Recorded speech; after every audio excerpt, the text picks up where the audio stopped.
तो दोस्तों ये कहानी यूजी नाम के एक लड़के की स्ट्रगल भरी लाइफ के बारे में है। यूजी के पास कोई भी खास टैलेंट नहीं था, भले ही वो एक बहुत ही दयालु लड़का हो, पर उसे दूसरों से कैसे बात करते हैं इसका कोई नॉलेज नहीं था। नॉर्मल लैंग्वेज में हम इसे इंट्रोवर्ट भी कह सकते हैं। अब इसी वजह से उसे अपने पेरेंट्स द्वारा भी बहुत परेशान किया जाता था। दरअसल परेशान का मतलब है कि वो उसे फोर्स करते थे वो चीज़ को सीखने के लिए जिसमें कभी उसका कोई इंटरेस्ट था ही नहीं। वो चाहते थे कि 16 की एज तक यूजी एक परफेक्ट सैनिक बन जाए, लेकिन दूसरी तरफ वो ये भी जानते थे कि वो ऐसा नहीं कर सकता क्योंकि वो उसकी बहन का जो कि से बिल्कुल उल्टा है। उसकी बड़ी बहन वो एक जीनियस है, इसीलिए यूजी उसे अवॉइड करना ही पसंद करता है। लेकिन दूसरी तरफ काजुकी उसके छोटे भाई यूजी का पूरा ध्यान रखती थी। वो हमेशा उसके साथ टाइम स्पेंड करना पसंद करती थी। वो दोनों साथ में कई खेल खेलते थे। साथ ही काजुकी यूजी को पेंटिंग बनाने के लिए भी मोटिवेट करती थी। लेकिन फिर भी यूजी की पेंटिंग कभी भी काजुकी जितनी अच्छी नहीं थी। पर फिर भी काजुकी यूजी को समझाती है कि आगे चलकर तुम्हारे भी सब जरूर तारीफ करेंगे। लेकिन उसी रात उनके फादर उन पेंटिंग को देखकर बहुत अपसेट हो जाते हैं और से यूजी की सारी पेंटिंग कटवा देते हैं, क्योंकि उन्हें लगता था कि ये पेंटिंग अगर किसी ने देख ली तो उनकी फैमिली की बहुत बेइज्जती होगी। अब एक दिन वो एक आदमी से मिलता है जिनका नाम किराहारा था। वो यूजी को उसकी हालत देखकर एक चॉकलेट देते हैं। फिर हम देखते हैं कि काजो की पेंटिंग इतनी अच्छी थी कि वो अब उसकी फैमिली की मेन इनकम का जरिया बन गई थी। अब इस कारण से काजू की अपने पेरेंट्स की ओर ज्यादा खास बन गई थी। साथ ही यूजी के प्रति उनका बर्ताव अब और भी खराब हो गया था। तब एक दिन वो बाहर खाना खाने जाते हैं लेकिन यूजी को साथ नहीं ले जाते। साथ ही ऐसा कई बार होने लगता है। अब एक दिन जब बाहर खाना खाकर काजू की वापस घर आती है तो वो देखती है कि उसका भाई एक खाई हुई बासी ब्रेड का टुकड़ा खा रहा है। साथ ही वो टुकड़ा इतना पुराना और कड़क हो चुका था कि उसे पानी में डालकर पहले खाने लायक बनाना पड़ रहा था। अब काजोकी उसे रेफ्रिजरेटर के पास लेकर जाती है और कहती है कि तुम इसमें से निकाल कर अच्छा खाना खा सकते हो। पर यूजी को डर था कि वो अगर ऐसा करेगा तो उसे सजा मिलेगी। अब अपने भाई की ऐसी हालत देखकर काजुकी को बहुत बुरा लगता है। साथ ही उसके साथ हुए ऐसे बर्ताव के लिए वो माफ़ी मांगती है, लेकिन अभी भी इसका कोई फ़ायदा नहीं हुआ बल्कि इससे उसकी प्रॉब्लम और बढ़ जाती है। अब उसके फादर उससे और ज़्यादा नफरत करने लगे थे। साथ ही उसकी मदर भी उस पर बिल्कुल ध्यान नहीं देती थी। अब एक दिन यूजी काजुकी को बताता है कि आज उसने पहली बार दोस्त बनाया है। अब इस बात से काजुकी पहले तो होती है, पर जब उसे पता चलता है कि वो दोस्त एक लड़की है तो वो थोड़ा जेलस फील करती है, क्योंकि उसे लगता है कि अब यूज ही उस लड़की के साथ ज़्यादा टाइम स्पेंड करेगा। लेकिन अब वो यूज ही को इसके लिए मना कर देती है।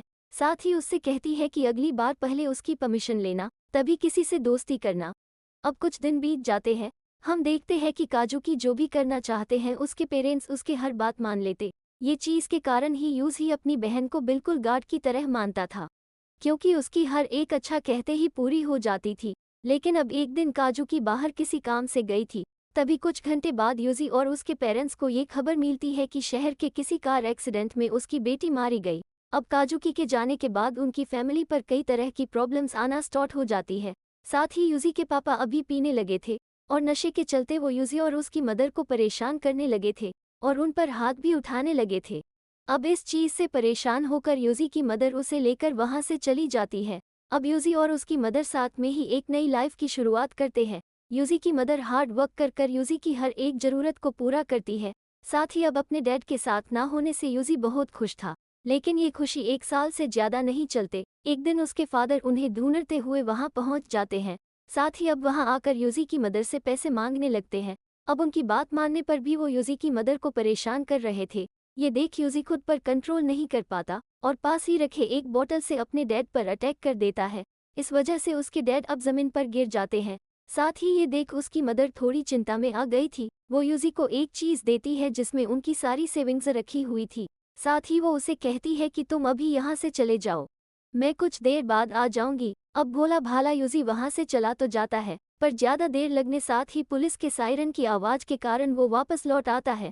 अब वहां आकर वो देखता है कि कुछ लोग एक बॉडी को ले जा रहे हैं और उस बॉडी के हाथ में वही घड़ी थी जो उसके डैड पहना करते थे। अब अंदर जाने पर वो देखता है कि बहुत से डिटेक्टिव वहां पर छानबीन कर रहे थे और ये छानबीन एक मर्डर सीन की थी जिसका आरोप उसकी मां पर लगा था। अब ये देखने के बाद वह वहीं बेहोश हो जाता है और जब उसकी आंख हॉस्पिटल में खुलती है तो वो एक लेटर पाता है जिससे उसकी मदर ने उसके लिए लिखा था। उसमें लिखा था कि अभी तक तुम्हारे साथ जो कुछ भी बुरा हुआ और जिस प्रकार का व्यवहार तुम्हारे साथ तुम्हारे डैड ने किया, उन सब के लिए मैं माफ़ी मांगती हूँ। ये पढ़ने के बाद यूसी अपने आंसू रोक नहीं पाता और रोने लगता है। अब जब उसे हॉस्पिटल से जाने की परमिशन मिल जाती है तो बाहर निकलने पर उसे एक आदमी अडॉप्ट कर लेता है। ये आदमी वही था जिसने बहुत पहले यूजी को एक चॉकलेट दी थी, लेकिन अब इसके बाद भी यूजी का स्ट्रगल कम नहीं होता, बल्कि अब कीरा राय उसी को एक विग पहना था है जिससे वो एक लड़की की तरह लगे। अब वो विग बिल्कुल काजू की तरह थी, पर अब एक दिन एक आदमी उसे गलत तरह से छूने की कोशिश करता है, लेकिन यूजी उस आदमी को ही जान से मार देता है।